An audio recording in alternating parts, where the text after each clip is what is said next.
ಶ್ರೀ ಗುರುಭ್ಯೋ ನಮಃ. ಶ್ರೀ ಕೃಷ್ಣಾಯ ನಮಃ. ಎಲ್ಲರಿಗೂ ನಮಸ್ಕಾರ. ಒಬ್ಬರು ಸಂದೇಹ ಕೇಳಿದ್ದರು, ನಾಳೆ ಸಿಲ ಜನ ಪಿತೃತರ್ಪಣ ಕೊಡಬಹುದು ಹೇಳ್ತಾರೆ, ಸಿಲ ಜನ ಕೊಡಬಾರ್ದು ಹೇಳ್ತಾರೆ, ಅದು ಏನು ಹಾಗೆ ಅಂತ ಸ್ವಲ್ಪ ಹೇಳ್ರಿ ಅಂತ ಹೇಳಿದರು. ನಾಳೆ ಪಿತೃತರ್ಪಣ ಖಂಡಿತ ಕೊಡಬೇಕು. ತರ್ಪಣ ಅಂತಂದರೆ ಬೇಕಷ್ಟು, ಅದಕ್ಕೆ ತರ್ಪಣ ಹಾಗೆ ಅಂತ ಅಂಬೋ ಶಬ್ದಕ್ಕೆ ತೃಪ್ತಿ ಆಗಲಿ ಹಾಗೆ ಅಂತ ಅರ್ಥ ಅಷ್ಟೇ ಹೊರತು ಬೇರೆ ಯಾವುದೂ ಇಲ್ಲ ಅದರಲ್ಲಿ. ಓಕೆ, ಒಂದು ಯಾರ್ಯಾರು ತರ್ಪಣ ಕೊಡಬೇಕು ಹಾಗೆ ಅಂತ ಅಂಬೋ ಪಕ್ಷದಲ್ಲಿ ಯಾರಿಗೆ ಉಪನಯನ ಆಗಿದೆಯೋ, ತಂದೆ ಇದ್ದಾರೆ ಇಲ್ಲ ಅದು ಬೇರೆ, ಯಾರಿಗೆ ಉಪನಯನ ಆಗಿದೆಯೋ ಅವರು ಎಲ್ಲರೂ ತರ್ಪಣವನ್ನು ಖಂಡಿತ ಕೊಡಬೇಕು. ತಂದೆ ಇಲ್ಲದವರು ತರ್ಪಣವನ್ನು ಕೊಡಬೇಕು. ಸಿಲ ವಿಷಯಗಳು ವ್ಯತ್ಯಾಸ ಏನು ಹಾಗೆ ಅಂತ ಕೇಳಿದಾಗ, ಉಪನಯನ ಆದರೆ ಅಲ್ಲಿಂದ ಸಂಧ್ಯಾವಂದನ ಮಾಡ್ತಾರೆ. ಸಂಧ್ಯಾವಂದನ ಪುಸ್ತಕ ನೋಡಿರಂದರೆ ನಿಮಗೆ ನೋಡಿದ್ರೆ ತಿಳಿಯೋದು. ಅಲ್ಲಿ ಬರೋದು ಕೇಶವಂ ತರ್ಪಯಾಮಿ, ನಾರಾಯಣಂ ತರ್ಪಯಾಮಿ ಹಾಗೆ ಅಂತ, ಅಂದರೆ ದೇವರು ತೃಪ್ತರಾಗಲಿ ಅಂತ ಅರ್ಥ ಅದಕ್ಕೆ. ಅದರಿಂದ ಆ ಮುಂಜಿಯಾದವರು ದೇವರ ತರ್ಪಣವನ್ನು ದಿನಾಗಲೂ ಕೊಡಬೇಕು. ಸಂಧ್ಯಾವಂದನ ಮಾಡುವ ಸಂದರ್ಭದಲ್ಲಿ ಹೇಳ್ತಾ ಇರೋದು. ಅದರಿಂದ ಅವರು ತರ್ಪಣ ಕೊಡಬೇಕು. ಋಷಿಗಳಿಗೆ ತರ್ಪಣ ಕೊಡಬೇಕು.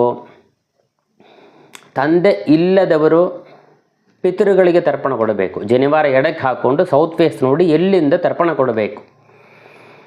ಮತ್ತು ದೀಪಾವಳಿಯ ದಿವಸ ತಂದೆ ಇರೋಂಥವ್ರು, ಅದಕ್ಕೆ ಯಮತರ್ಪಣ ಅಂತ ಹೇಳ್ತಾರೆ. ದೀಪಾವಳಿ ದಿವಸ ಯಮತರ್ಪಣ ಕೊಡಬೇಕು ಅಂತ ಹೇಳೋರು. ಅಲ್ಲಿ ತಂದೆ ಇರೋಂಥವ್ರು ಮಂತ್ರಾಕ್ಷತೆಯಿಂದ ನೀರು ಹಾಕ್ಕೊಂಡು ತರ್ಪಣವನ್ನು ಕೊಡ್ತಾರೆ. ತಂದೆ ಇಲ್ಲದವರು ದಕ್ಷಿಣ ನೋಡಿ ಎಲ್ಲಿಂದ ತರ್ಪಣವನ್ನು, ಜನಿವಾರ ಎಡಕ್ಕೆ ಹಾಕ್ಕೊಂಡು ಎಲ್ಲಿಂದ ತರ್ಪಣವನ್ನು ಕೊಡ್ತಾರೆ. ಇಷ್ಟೇ ವ್ಯತ್ಯಾಸ.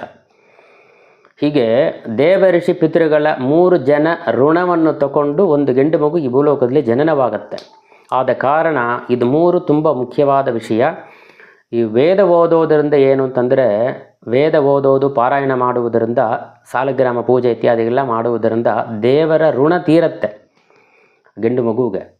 ಮತ್ತು ಋಷಿಗಳ ಋಣ ತೀರಬೇಕು ಅಂದರೆ ಆ ವೇದ ಅಧ್ಯಯನ ಮಾಡೋದರಿಂದ, ಪಾರಾಯಣ ಮಾಡೋದರಿಂದ ಋಷಿಗಳ ಋಣ ತೀರುತ್ತೆ.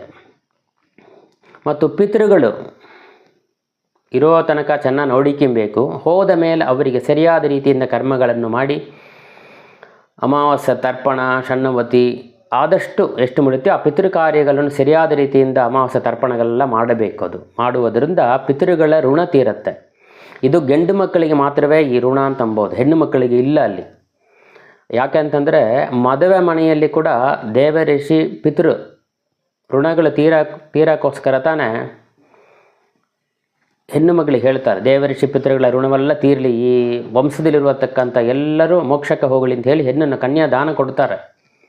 ಆದ ಕಾರಣ ಹೆಣ್ಣು ಮಕ್ಕಳಿಗೆ ಏನು ಅಂತಂದರೆ, ಆ ಗಂಡನಿಗೆ ಸೇವೆ ಮಾಡುವುದರಿಂದ, ಅಂದರೆ ಗಂಡಸು ಪೂಜೆ ಮಾಡ್ತಾರೆ ಅಂತಂದರೆ ಇವರು ಪೂಜೆ ಮಾಡೋಕ್ಕೆ ಏನು ಬೇಕೋ ಅದಕ್ಕೆ ಬೇಕಾದ ಪದಾರ್ಥ, ಪೂಜೆ ಪದಾರ್ಥಗಳು ಕ್ಲೀನ್ ಮಾಡಿ, ರಂಗೋಲಿ ಹಾಕಿ, ದೇವರ ಸಾಮಾನೆಲ್ಲ ತೊಳೆದಿಡೋದರಿಂದ ಮಾತ್ರವೇ ಅವರಿಗೆ ಈ ಗಂಡಸರು ಸಾಲಗ್ರಾಮ ಪೂಜೆ ಮಾಡಿದರೆ ಏನು ಪುಣ್ಯ ಬರ್ತೀಯೋ ಅದು ಅರ್ಧ ಪುಣ್ಯ ಅದಕ್ಕೆ ಪ್ರಿಪರೇಷನ್ ಮಾಡೋದರಿಂದ ಹೆಣ್ಣು ಮಕ್ಕಳಿಗೆ ಬಂದುಬಿಡುತ್ತೆ.